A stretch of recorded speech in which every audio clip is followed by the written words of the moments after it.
ආයිබෝවන් නිරෝගී දිවිය ප්‍රාර්ථනා කරනවා නෝඩයිට් YouTube channel එකත් එක්ක එකතු වෙලා ඉන්න ඔබ සියලු දෙනාටම.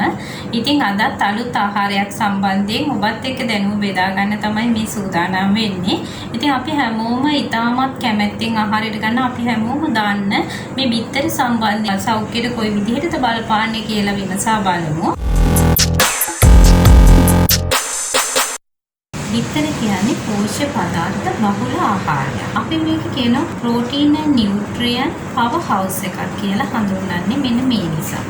දිනපතා පරිභෝජනය කළොත් අපේ ශරීරයට විවිධ බලපෑම් ඇති කිරීමේ හැකියාවක් තියෙනවා. අත්‍යවශ්‍ය පෝෂ්‍ය පදාර්ථ වලින් පිරීලා තිබුණා ඒවායේ බලපෑම රඳා පවතින. ඔබ කොපමණ ප්‍රමාණයක් ආහාරයට ගන්නවාද? ඔබගේ සමස්ත ආහාර වේල සහ ඔබේ සෞඛ්‍ය මත මේක වෙනස් වෙනවා. ඉතින් බිත්තර ගැන විවිධ අදහස් තියෙනවා. ඔබගේ විවිධ රෝගී තත්ත්වයන් සඳහා මේ බිත්තර ආහාරයට ගැනීම සුදුසුද? එහෙම නැත්නම් නිරෝගී පුජ්‍යලෙකුට උන බිත්තර ආහාරයට ගැනීමේදී ගැටලුකාරී තත්ත්වයන් තිබෙනවා. ඉතින් මෙන්න මේ තත්ත්ව මත තමයි ඔබගේ සෞඛ්‍ය මත මේ බිත්තර කොච්චර ප්‍රමාණයක් ආහාරයට ගන්නවද සහ මොන විදිහටද ආහාරයට ගන්න කියන එක පදනම් වෙනවා. මේකේ ප්‍රෝටීන බහුල වුණාට කැලරි අඩු ආහාරය නිසා අපිට විවිධ විදිහට පිළියෙල කරලා ආහාරයට ගන්න පුළුවන්. නමුත් මෙහි කොලෙස්ටරෝල් අඩංගු වෙනවා. මේ නිසා බොහෝ අය මේක ආහාරයට ගැනීමට බිය වෙනවා. නමුත් බොහෝ පුද්ගලයන්ට මේක හානිදායක වෙන්නේ නැහැ. මේක අපි ඉදිරියේදී සවිස්තරාත්මකව ඔබට විස්තර කරනවා. ඉතින් බිත්තර ආහාරයට ගත යුතු හොඳම විදිහ, ඒ වගේම නොගත යුතු සහ සීමා කළ යුතු අවස්ථා මොනවාද? ඒ වගේම බිත්තර ගත යුතු ප්‍රමාණයන් සම්බන්ධයෙන් නෝඩයිට් YouTube එකෙන් සවිස්තරාත්මකව විමසා බලමු. ප්‍රථමයෙන්ම බිත්තරවල මොනවද මේ අඩංගු වෙලා තියෙන පෝෂක කියලා බලමු. හොඳින් තම්බන ලද ලොකු බිත්තරයක අඩංගු වෙනවා කැලරි 77.5. ඒ වගේම කාබෝහයිඩ්‍රේට් ග්‍රෑම් 0.4ක් වැනි ඉතා සුළු ප්‍රමාණයක්. මේදිය ග්‍රෑම් 5.3ක් පමණ. ඒ වගේම කොලෙස්ටරෝල් මිලිග්‍රෑම් 186ක්. ප්‍රෝටීන ග්‍රෑම් 6.3ක්. ඊට අමතරව vitamin A, vitamin B2, riboflavin, vitamin B12, vitamin B5, phosphorus, selenium, ඒ වගේම විටමින් D, සින්, කැල්සියම් වැනි ඛනිජ ලවණත් අඩංගු වෙනවා. ඔබ බිත්තර ආහාරයට එකතු කර ගන්නවා නම් මේක උසස් තත්ත්වයේ ප්‍රෝටීන වල විශිෂ්ට ප්‍රභවයක් වෙනවා. මොකද මම මේ විදිහට කියන්නේ අපට අවශ්‍ය කරනවා දේහයේ ක්‍රියාකාරීත්වයන් සඳහා ප්‍රෝටීන නිෂ්පාදනය කරගන්න. ඔබ ආහාර විදිහට ලබා ගන්නා ප්‍රෝටීනම දේහයේ ප්‍රයෝජන සඳහා යොදා ගන්න අපහසුයි. එතකොට අපි ආහාරයට ගන්නා ප්‍රෝටීන වල අඩංගු වෙලා තියෙන ඇමයිනෝ ඇසිඩ් කියන කාණ්ඩය මගින් අපි අපේ ප්‍රයෝජනවත් ප්‍රෝටීන දේහය තුළ නිෂ්පාදනය කරගන්න ඕන. ඉතින් මෙන්න මෙතනදී අපේ තියෙනවා අත්‍යවශ්‍ය මේද අම්ල සහ අත්‍යවශ්‍ය නොවන මේද අම්ල කියලා. ඉතින් මේ අත්‍යවශ්‍ය මේද අම්ල තියෙන්න ඕන අපිට සම්පූර්ණ ප්‍රෝටීනයක් නිෂ්පාදනය කරන්න. මෙන්න මේ අත්‍යවශ්‍ය මේද අම්ල අපගේ දේහය තුළ හැදෙන්නේ නැහැ. ඒ නිසා අපි අනිවාර්යයෙන්ම ආහාර හරහා ලබා ගන්න ඕන. ඉතින් මේ බිත්තර කියන්නේ මේ අපේ දේහයේ අඩංගු වෙලා තියෙන අත්‍යවශ්‍ය ඇමයිනෝ අම්ල 9ම අඩංගු වෙලා තියෙන ඉතාමත්ම හොඳ ප්‍රෝටීන ප්‍රභවයක්. එතකොට මේ මගින් සම්පූර්ණ ප්‍රෝටීනයක් නිෂ්පාදනය කිරීමේ හැකියාව තියෙනවා. මේ බිත්තරයක බොහෝ පෝෂක කොටස් අඩංගු වන්නේ මේ කහ මදයේ. නමුත් ප්‍රෝටීන මූලික වශයෙන්ම අඩංගු වෙන්නේ සුදු මදයේ කොටසේ. මෙන්න මේ ලැබෙන ප්‍රෝටීන අපි කියනවා හයි ක්වොලිටි ප්‍රෝටීන් එකක්. මේක ඉතාමත් සාර්ථකව අවශෝෂණය වෙන අපගේ දේහයේ සියලුම ක්‍රියාකාරීත්වයන්ට වැදගත් වෙන ප්‍රෝටීන නිෂ්පාදනයට වැදගත් වෙන සියලු ඇමයිනෝ අම්ල වලින් සම්පූර්ණ ආහාරයක්. ඉතින් මම සඳහන් කරා එක බිත්තරයක ග්‍රෑම් 6ක් පමණ මේ ප්‍රෝටීන අඩංගු වෙනවා. එතකොට අපගේ නිරෝගී සෞඛ්‍යයට අදාළ බොහෝ දේහ ක්‍රියාකාරීත්වයන් සඳහා මේ ඉහළ ගුණාංගයකින් යුක්ත ප්‍රෝටීන වැදගත් වෙනවා. විශේෂයෙන්ම මාංශ පේශි ගොඩනගා ගැනීමට සහ අලුත් වැඩියා කිරීමට, අස්ථි වර්ධනයට, ඒ වගේම එන්සයිම සහ හෝමෝන නිෂ්පාදනය කිරීම සඳහා. එතකොට අපේ සම්පූර්ණ දේහෙම ක්‍රියාත්මක වෙන්නේ මේ එන්සයිම සහ හෝමෝන වල ක්‍රියාකාරීත්වය නිසා. ඉතින් බිත්තර ආහාරයට ලබා ගැනීමෙන් මෙන්න මේ පෝෂක අපට ලබා ගැනීමට හැකියාවක් තියෙනවා. අපේ දේහේ බර කළමනාකරණය කර ගැනීමේදී මේ බිත්තර වලට තියෙන වැදගත් තැන මේක අපි නිසි විදිහට ප්‍රයෝජනෙට ගන්න ඕන. මොකද බර වැඩි කරන්න වගේම බර අඩු කර ගැනීම සඳහාත් අපිට මේ බිත්තර යොදා ගන්න පුළුවන්. ඉතින් මෙන්න මෙහිදී ඔබ බිත්තර කොච්චර ප්‍රමාණයක් භාවිතා කරන්න ඕනද ඔබට ගැළපෙන විදිහට ඒ බිත්තර ආහාරයට ගන්නා විදිහ සම්බන්ධයෙන් සුදුසු කළත් පෝෂණ වේදිකගේ උපදෙස් ලබා ගැනීම මෙතනදී ඉතාමත්ම වැදගත් වෙනවා. හිතුමතේට අපි මේවා ආහාරයට ගැනීම නිසා තමයි අපේ දේහයට අහිතකර බලපෑම් ඇති වෙන්නේ. මොකද මේ බිත්තරවල ඉහළ ප්‍රෝටීන අන්තර්ගතය අපිට දිගු කාලයක් ෆුල්නස් එකක් දැනෙන්න පිරුණු ස්වභාවයක් අපිට ලබා දෙනවා. මේ නිසා දවස පුරාම අපේ සමස්ත කැලරි පරිභෝජනය අඩු කර ගැනීමට හැකියාවක් තියෙනවා. ඉතින් මෙමගින් කුසගින්න මැඩ පවත්වන අපි කියන මේ සැටයිටි ඉන්ඩෙක්ස් එක ඉහළ අගයක් දරන ආහාරයක් තමයි බිත්තර. එතකොට සෞඛ්‍ය සම්පන්න විදිහට බර අඩු කර ගැනීම සඳහා අපිට මේ බිත්තර යොදා ගන්න පුළුවන්. විශේෂයෙන්ම මම ප්ලෑන් කරන ඩයට් ප්ලෑන් වලදී මේ බර අඩු කර ගැනීමේදී මූලික වශයෙන්ම උදෑසන ආහාරය සඳහා වැඩි වශයෙන් බිත්තර යොදා ගැනීමට උපදෙස් ලබා දෙනවා. මේ හරහා අපිට දවස පුරා අපේ කැලරි පරිභෝජනය අවම කර ගැනීමට හැකියාවක් තියෙනවා. ඉතින් මේ ක්‍රමයෙන්ම බර වැඩි කර ගැනීම සඳහාත් අපිට නිසි විදිහට මේ බිත්තර යොදා ගන්න පුළුවන්. එතකොට බර කළමනාකරණය කර ගැනීමේදී මේ බිත්තර වලින් ලැබෙන්නේ ලොකු පිටුවහලක්. ඉතින් අපේ අස්ථි සහ දත් ශක්තිමත් කිරීම සඳහා ඒ වගේම ප්‍රතිශක්තිය ඇති කිරීමට මේ බිත්තරවල අඩංගු වෙලා තියෙන විටමින් D වැදගත් වෙනවා. බිත්තරවල අඩංගු වෙලා තියෙන විටමින් B12 රතු රුධිර සෛල සෑදීම සහ ශක්ති නිෂ්පාදනය සඳහා අපට අත්‍යවශ්‍යම සංඝටකයක්. ඒ වගේම මෙහි අඩංගු වෙලා තියෙනවා යකඩ, සෙලේනියම් වැනි khනිජ ලවණ මේ පරිවෘත්තිය වැඩි කරනවා. ඒ වගේම ප්‍රතිශක්ති පද්ධතිය ශක්තිමත් කිරීමට මේක වැදගත් වෙනවා. ඉතින් අපේ මේ බිත්තර සතුව සියලුම B කාණ්ඩයේ විටමින් අඩංගු වෙනවා. විශේෂයෙන්ම B2, රයිබෝෆ්ලේවින් සහ B12 වැඩි ප්‍රතිශතයකින් අඩංගු වෙනවා.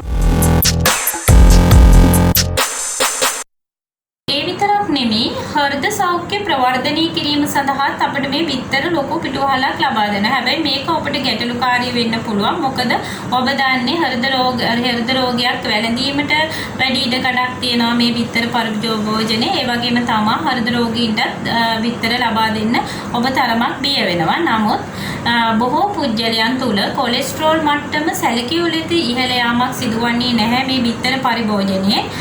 මේ කොලෙස්ටරෝල් ගැටලුවට අපි ඇත්තටම නිවැරදි පිළිතුරක් මම ඔබට ලබා දෙන්න.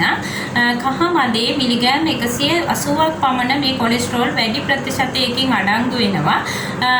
අධික කොලෙස්ටරෝල් මට්ටමක් අඩංගු වන රෝගියෙකුට හෝ හෘද රෝගවැනි පූර්ව රෝග තත්ත්වයන් ඇති පුද්ගලයින්ගේ රුධිරයේ කොලෙස්ටරෝල් මට්ටමට මේක බලපාන්න පුළුවන්. ඒ නිසා ඔබ සතියකට බිත්තර 4-5කට වඩා වැඩියෙන් පරිභෝජනය කරන්න එපා. මෙන්න මේ වගේ රෝගී තත්ත්වයන් තියෙන පුද්ගලයන්. නමුත් ඔබ නිරෝගී පුද්ගලයෙක් නම් මෙහිදී ඔබට මේ බිත්තර වලට මෙතරම් සීමාවක් තියෙන්නේ නැහැ. ඒ වගේම මෙවැනි රෝගී තත්ත්වයන් තියෙන පුද්ගලයන් බිත්තරවල සුදු මදේ වැඩි වශයෙන් ආහාරයට ගැනීම ඉතා ප්‍රයෝජනවත් වෙනවා. එතකොට නිරෝගී පුද්ගලයෙක් නම් කොච්චර ප්‍රමාණයක්ද ගන්න ඕන? මේක දිනකට එකක් දෙකක්. ඒ කියන්නේ මධ්‍යස්ථ ප්‍රමාණයකින් ලබා ගන්නවා නම් මේක ගැටලුකාරී තත්ත්වයක් වෙන්නේ නැහැ. මෙහිදී විශේෂයෙන්ම වැදගත් වෙන මේ කොලෙස්ටරෝල් හෘද රෝග කියන දේවල් පරම්පරානුගතව එන රෝගී තත්ත්වයන් වෙනවා බොහෝ විට. ඒ වගේම තමයි අපේ ආහාර අපේ ජීවන රටාව අනුව ඇති වෙන රෝගී තත්ත්වයන් වෙනවා. ඉතින් මේ අධි අවදානම් පුද්ගලයන් මේ බිත්තර පරිභෝජනයේ සීමා කරන්න ඕනේ. නමුත් ඔබ නිරෝගී පුද්ගලයෙක් නම් බිත්තර පරිභෝජනයේදී මම සඳහන් කළ ප්‍රමාණයන්ගෙන් ආහාරයට ගැනීම ගැටලුකාරී වන්නේ නැහැ. ඒ වගේම තමයි මේ බිත්තර පරිභෝජනයෙන් අපගේ දේහයේ හොඳ කොලෙස්ටරෝල් කියලා අපි හඳුන්වන HDL මට්ටම වැඩි කිරීමක් සිද්ධ වෙනවා. මේක හෘද රෝග අවදානම අඩු කිරීමට ප්‍රයෝජනවත් වෙන කොලෙස්ටරෝල් වර්ගයක්. ඒ වගේම තමයි ඔමේගා 3 මේදාම්ල මේ මගින් සපයනවා. එය අපගේ දේහයේ ට්‍රයිග්ලිසරයිඩ් මට්ටම පහත දැමීමට වැදගත් වෙනවා.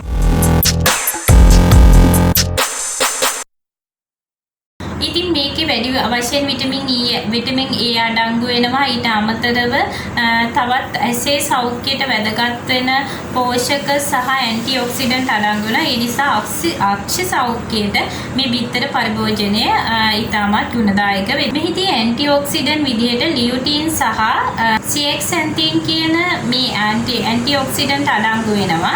මෙමගින් වයසට සම්බන්ධ අක්ෂි පරිහානිය. එහෙම නැත්නම් අපි මේක කියනවා age related macular degeneration කියන මේ AMD කියන රෝගී තත්ත්වය ඒ වගේම ඇසේ සුද ඉවත් කිරීමෙන් කැටරැක්ට් සෑදීමෙන් අපිව ආරක්ෂා කිරීමට මෙම පෝෂක වැදගත් වෙනවා.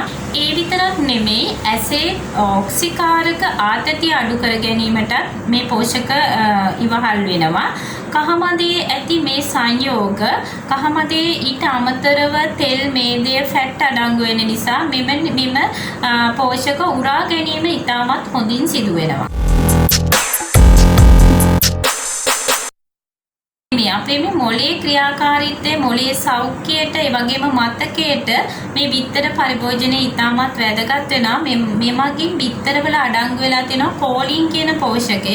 මේක මොළයේ ක්‍රියාකාරීත්වයට අවශ්‍ය පෝෂක සහ ඇන්ටිඔක්සිඩන්ට් ලබා දෙනවා. ඉතින් මතකයේ ඒ වගේම සංජානන ක්‍රියාකාරීත්වය වැඩි දියුණු කරනවා මගින් ඒ වගේම කෝලින් අපගේ දේහයේ යම් සුළු ප්‍රමාණයකින් නිෂ්පාදනය කර ගැනීමට හැකියාවක් තියෙනවා. නමුත් අපේ දේහයේ සම්පූර්ණ ක්‍රියාවලිය සඳහා මේ නිෂ්පාදනය වෙන ප්‍රමාණය ප්‍රමාණවත් වෙන්නේ නැහැ. එතකොට මේක අපි ආහාර හරහා ලබා ගන්න ඕනේ. ඉතින් මේ කෝලින් ලබා ගන්න තියෙන හොඳම ආහාර ප්‍රභවයක් තමයි බිත්තර. හොඳයි ඔන්න ඔය ආකාරයට මේ බිත්තර සතුව විවිධ පෝෂක අඩංගු වෙනවා. ඉතින් බිත්තර පරිභෝජනය කිරීමෙන් අපිට ලැබෙන සෞඛ්‍ය ප්‍රතිලාභ බොහොමයක් තියෙනවා. ඒ ආකාරයෙන් අපි නිසි පරිදි දැනුම ලබාගෙන නිසි ආකාරයෙන් මේ බිත්තර පරිභෝජනය කරනවා නම් අපිට බොහෝ ලෙඩ රෝග වලින් වැළකී සිටීමටත් ඔබගේ දේහය හොඳ සෞඛ්‍ය තත්ත්වයක පවත්වා ගැනීමට මේක ඉවහල් වෙනවා. දැන් අපි බලමු අපිට ලොකු ගැටලුවක් ඇති මේ බිත්තර කොයි විදිහටද අපි ආහාරයට ගන්න කියලා. විවිධ ක්‍රම වලට ආහාරයට ගන්න පුළුවන්. තම්බලා, බෙදලා, ස්ක්‍රම්බල් විදිහට, ඒ වගේම පවුච් විදිහට, මේ වගේ ඔම්ලට් විදිහට මේ වගේ විවිධ ආකාරයෙන් අපි ආහාරයට ගන්නවා. ඉතින් මේක ක්‍රම දෙකකට වෙන් කරලා මම ඔබට පැහැදිලි කරන්නම්. එතකොට තම්බලා ගන්න විදිහ සහ මේ වෙනත් දේවල් එකතු කරලා මේ තෙල් එකතු කරලා සාදා ගන්න ක්‍රමය. එතකොට මේ තම්බලා අපි මේ බිත්තර ආහාරයට ගැනීමේදී ඒකට අපි අමතර දේවල් එකතු කරන්නේ නැහැ. නමුත් බැදීමේදී අපි තුනී තෙල් ලේයර් එකක් එහෙම නැත්නම් බටර් මාගරින් වගේ දේවල් එකතු කරනවා. මේ නිසා මේකට අමතර කැලරි ප්‍රමාණයක් එකතු. ඉතින් ඒ විදිහට බැලුවොත් මේ තම්බලා තියෙන බිත්තරයක කිලෝ කැලරි 77ක් අඩංගු වෙනකොට බදින ලද බිත්තරයක කිලෝ කැලරි 90ක් අඩංගු වෙනවා. ඒ වගේම මේදය 5.3ක් තඹපු බිත්තරයක ලබා දෙනකොට 6.8ක මේද ප්‍රමාණයක් මේ බදින ලද බිත්තරයකින් අපිට ලැබෙනවා. ඉතින් ඔන්න ඔය විදිහට ඔබ පෝෂණය සම්බන්ධයෙන් දැනුවත් වෙන්න. එතකොට ඔබට වඩාත් වැදගත් වෙන ක්‍රමය මොකක්ද කියලා ඔබටම තෝරා ගැනීමට හැකියාවක් තියෙනවා. ඒ විතරක් නෙමෙයි තැම්බීම බැදීම වැනි මෙවැනි ක්‍රම මගින් රත් කිරීම හරහා බිත්තර දිරවීම එහෙම නැත්නම් ඩයිජෙස්ටිබිලිටි එක ඉහළ නංවා ගැනීමට හැකියාවක් තියෙනවා. එතකොට පිසින ලද බිත්තරයක ප්‍රෝටීන ජීර්ණ ප්‍රමාණය 91ක් වෙනකොට අමු බිත්තරයක 51යි කිරීම හරහා මේකේ අවైలබිලිටි එක ඉහළ නංවා ගැනීමට හැකියාවක් තියෙනවා. ඒ වගේම තමයි අමු බිත්තරවල ඇවිඩින් කියන සංඝටකයක් අඩංගු වෙනවා. මේක අපේ දෙහයට බයොටින් උරා ගැනීම අඩු කරනවා. ඒ නිසා බිත්තර රත් කිරීම හරහා මේ ඇවිඩින් ක්‍රියා විරහිත කිරීමෙන් අපිට බයොටින් අවශෝෂණය වැඩි කර ගැනීමට හැකියාවක් තියෙනවා. ඉතින් ඔන්න ඔය ආකාරයට බිත්තර අපි පරිභෝජනය කරන්නේ කොයි විදිහට පිළියෙල කරලාද කොයි ප්‍රමාණයකින්ද පිළියෙල කරගන්නේ ඔබගේ සෞඛ්‍යයට ගැළපෙන විදිහට බිත්තර පරිභෝජනය කරන්නේ කොයි විදිහටද කියන එක සම්බන්ධයෙන් ඔබට දැනුමක් ලැබෙන්න ඇති කියලා මම විශ්වාස කරනවා. ඉතින් තවත් මෙවැනිම වීඩියෝ එකකින් නැවත හමු වෙනතුරු ඔබට නිරෝගී දිවියක් ප්‍රාර්ථනා කරන ගමන්ම මගේ channel එක subscribe කරලා නැති අය channel එක subscribe කරලා ඉදිරි වීඩියෝත් එක්ක එකතු වෙන්න කියලා ඔබට ආරාධනා කරනවා. ස්තුතියි.